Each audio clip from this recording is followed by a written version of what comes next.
Sheila Carter pulls out a gun. 4 times, Sheila has been known as one of the most unpredictable villains in day TV, a woman able of love, preoccupation, vengeance, and violence all at the same time.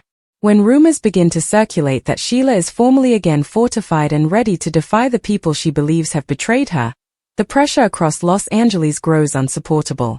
Everyone who has crossed Sheila in the history knows exactly how dangerous she can be, especially people like Steffi Forrester, Taylor Hayes, Deacon Sharp, and Finn.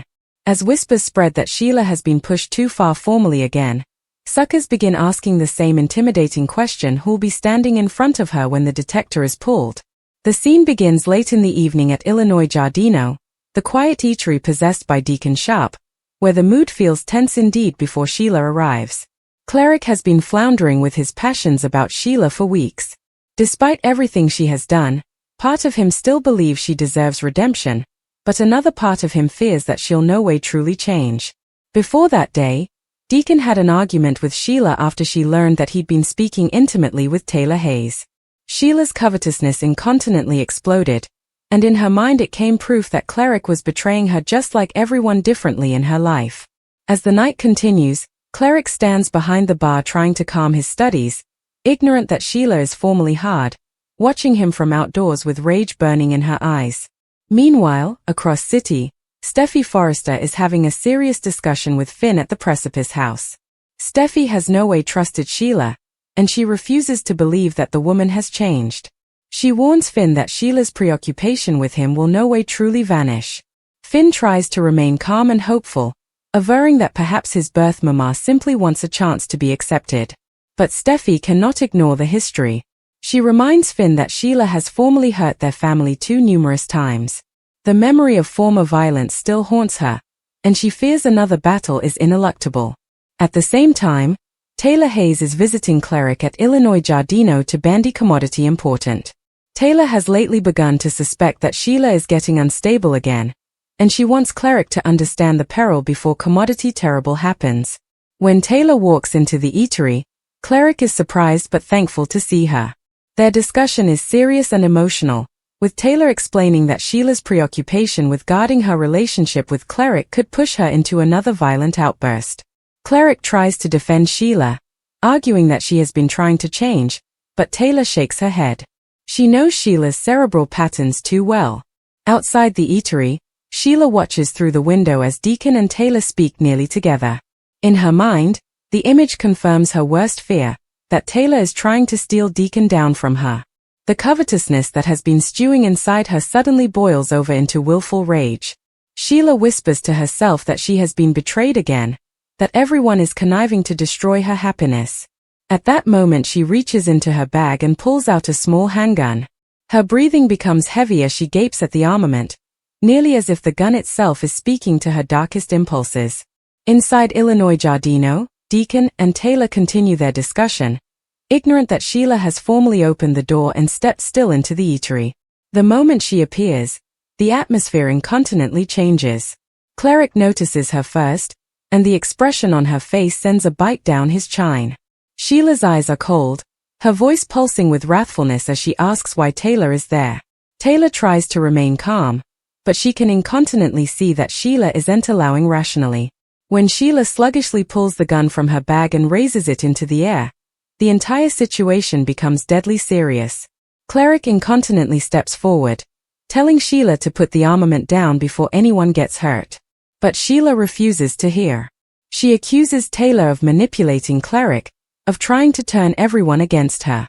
Taylor precisely speaks to Sheila as a psychiatrist would speak to a case in extremity, prompting her to breathe and suppose easily. But Sheila is far beyond calm logic now. She believes that everyone in the room is part of a conspiracy to destroy her life. Meanwhile, at the Precipice House, Finn receives a disturbing phone call from someone who claims that Sheila has been seen heading toward Illinois Giardino with a gun. Fear spreads across Finn's face as he incontinently tells Steffi what he has heard. Steffi's worst fears return incontinently. She remembers the last time Sheila turned violent, and she knows that if her mama Taylor is anywhere near the situation, effects could end in tragedy.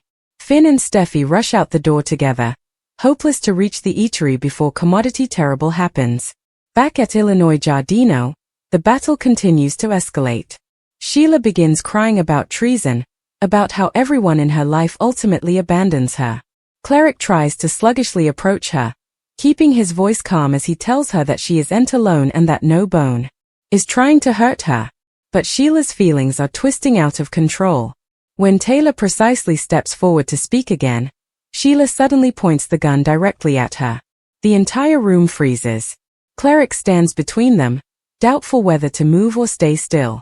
For a moment it seems as though Sheila might actually pull the detector. Just also the door bursts open as Finn and Steffi rush outside. The unforeseen interruption startles Sheila, and the gun swings toward them. Finn raises his hands, contending with his mama to stop. He tells her that this isn't who she wants to be. For a brief second, Sheila's expression softens as she looks at Finn. But also Steffi steps forward protectively, standing between Finn and the gun.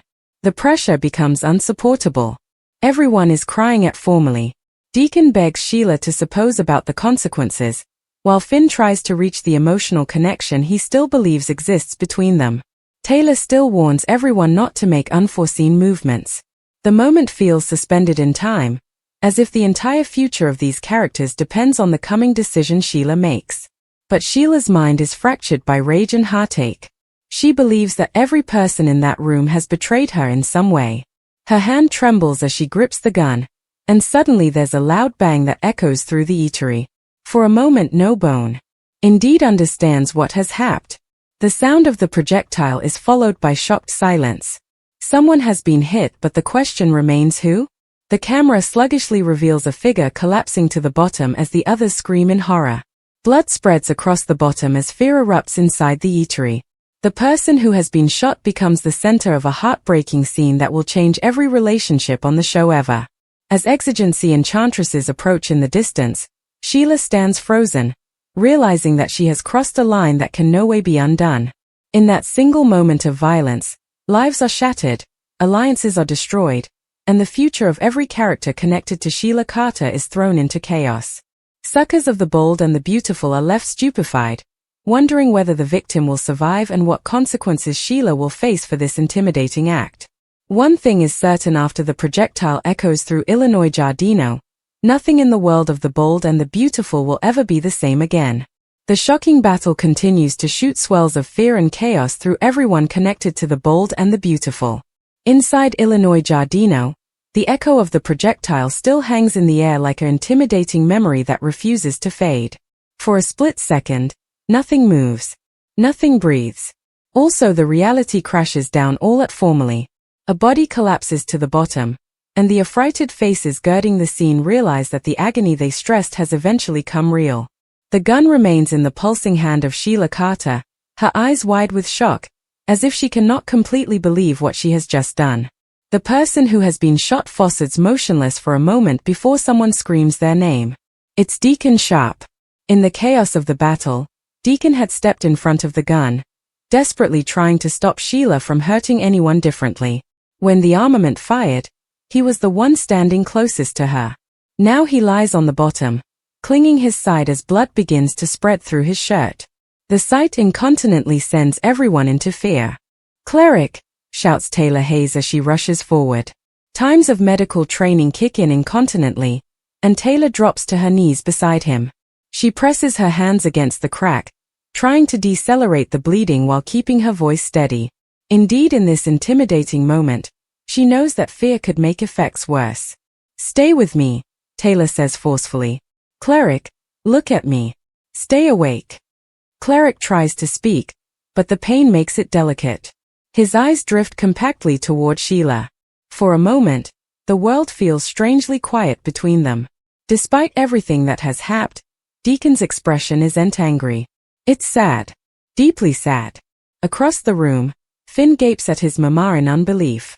His heart is pounding so hard that he can slightly hear the voices around him. The woman he has spent so long trying to understand, trying to forgive, has just shot the man who defended her again and again. "Mom," Finn whispers. But Sheila slightly hears him. Her entire body is shaking now. The gun begins to slip from her fritters as the reality of the situation crashes into her mind. "I didn't mean," she murmurs. "I didn't mean to shoot him." but the words sound concave indeed to her own cognizance. Standing hard, Steffi Forrester is overwhelmed by an admixture of wrathfulness, fear, and exculpation. For times she has advised everyone that Sheila was dangerous. For times she has claimed that Sheila would no way truly change. And now, in front of everyone, her worst vaticination has come true. "Look what you've done!" Steffi shouts. Her voice cuts through the room like a blade. "You swore you were different. You swore you wanted to be better. And now Deacon might die because of you." Sheila shakes her head frenetically. No, I love Deacon. I would no way." But the words collapse under the weight of the verity. At that moment, the distant sound of enchantresses begins to grow louder outside the eatery. Someone must have called the police and an ambulance. The flashing lights begin to reflect through the windows, casting red and blue murk across the alarmed faces outside. Taylor continues pressing on Deacon's crack. She can feel how weak his palpitation has come. "Finn," she calls urgently. "I need help then." Finn rushes forward incontinently. Despite the emotional shock he feels, his medical instincts take over. Together he and Taylor work to stabilize Cleric while staying for the paramedics to arrive. Meanwhile, Sheila sluggishly sinks into a precedent. Her entire world feels like it's collapsing. Only twinkles ago she believed she was fighting for love, for fidelity, for the life she allowed. She merited. Now she realizes that she may have destroyed everything ever. Her eyes drift toward Finn again. "I'm sorry," she whispers. Finn's expression is filled with heartache. "You have to stop doing this," he says still. "You keep saying you want to change, but every time effects get hard, you choose violence." Sheila looks down at her shaking hands. "I was spooked," she says. "I allowed. Everyone was turning against me." Steffi crosses her arms coldly. "That's always your reason." Outside, police officers burst through the door, munitions drawn. "Drop the gun," one officer shouts. But the gun is formally lying on the bottom. Sheila doesn't repel when the officers move toward her. She simply sits there, numb, as they place bind around her wrists. The moment is ruinous. Across the room, paramedics rush in with a stretcher and begin preparing Deacon for transport to the sanitarium. Is he going to make it? Steffi asks anxiously. Taylor hesitates before answering. He lost a lot of blood, but we got to him snappily. That gives him a chance. Finn helps lift Deacon onto the stretcher. For a brief moment, Cleric opens his eyes again. His aspect lands on Sheila as the officers begin leading her toward the door. "Don't detest yourself ever," Deacon manages to tail. The words hit Sheila harder than anything differently that has happened tonight. Gashes stream down her face as she's led outdoors. The flashing police lights illuminate the entire road as journalists and curious bystanders begin gathering hard. News of the firing spreads snappily throughout Los Angeles. Within hours, everyone connected to the Forrester family will know what happened. As the ambulance pets toward the sanitarium with Cleric outside, the future becomes uncertain for everyone involved. Will Deacon survive the projectile crack? Will Finn eventually accept that his mama cannot change? Will Steffi ever feel safe again knowing Sheila is still alive? And maybe the biggest question of all, has Sheila Carter eventually destroyed every chance she had at redemption? Inside the police auto, Sheila gapes quietly through the window as the megacity lights blur history. Her mind renewals the moment of the projectile over and over again. The moment she lost control. The moment everything changed. At the sanitarium, exigency croakers rush Cleric into surgery the moment the ambulance arrives. Word spreads snappily through the medical staff, especially when Finn arrives moments latterly with Taylor Hayes. Indeed, though Finn works at the sanitarium, tonight he feels less like a croaker, and more like a son caught in agony. The knowledge that his own mama, Sheila Carter, pulled the detector weighs heavily on him. Taylor tries to stay calm and professional, but she cannot hide the deep sadness in her eyes. Deacon risked his life trying to stop Sheila, and now his survival depends on the skill of the surgeons. Meanwhile, the police station becomes the coming stage of the unfolding drama. Sheila sits in a cold interrogation room, gaping at the essence table in front of her. For the first time in hours, the reality of her conduct completely settles into her mind. The adrenaline and rage that fueled the battle have fully faded, leaving only remorse and fear. She renewals the moment again and again, the argument, the gun, the unforeseen explosion of sound.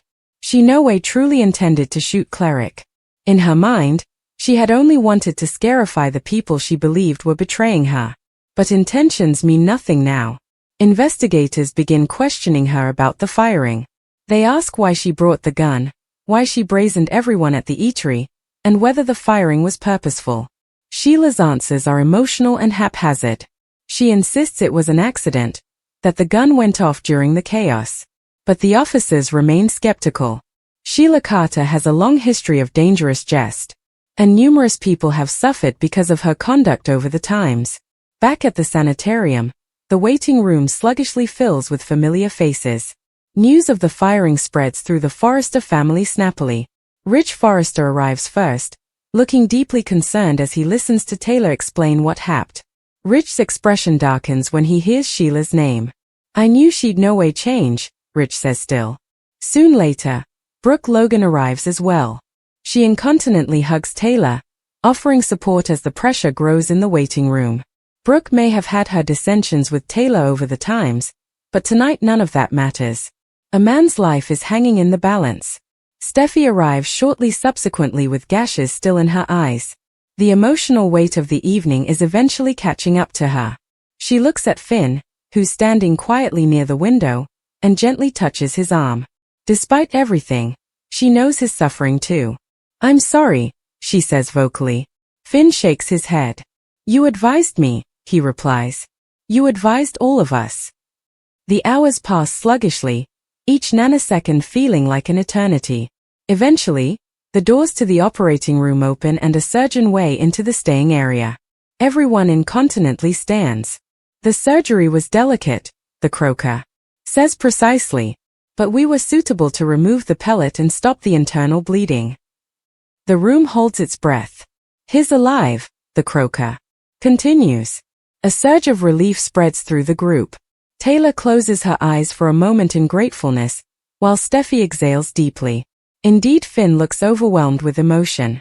Cleric has survived, but the road to recovery will be long. Across city, Sheila receives the news through her council hours latterly. For a moment she looks authentically relieved that Cleric is alive. But her situation remains grim. The police are formally preparing charges that could shoot her back to captivity for numerous times. As she sits alone in the holding cell latterly that night, Sheila reflects on everything she has lost. The fragile life she had begun erecting with Cleric is now destroyed. Her formerly fragile relationship with Finn may be beyond form. And the entire megacity formally again sees her as the monster she has plotted so hard to escape. Back at the sanitarium, Cleric sluggishly regains knowledge the coming morning. The room is quiet when he opens his eyes, but Taylor is sitting beside his bed. "You're lucky," she tells him gently. Cleric manages a weak smile. "Does Sheila know I'm alive?" he asks.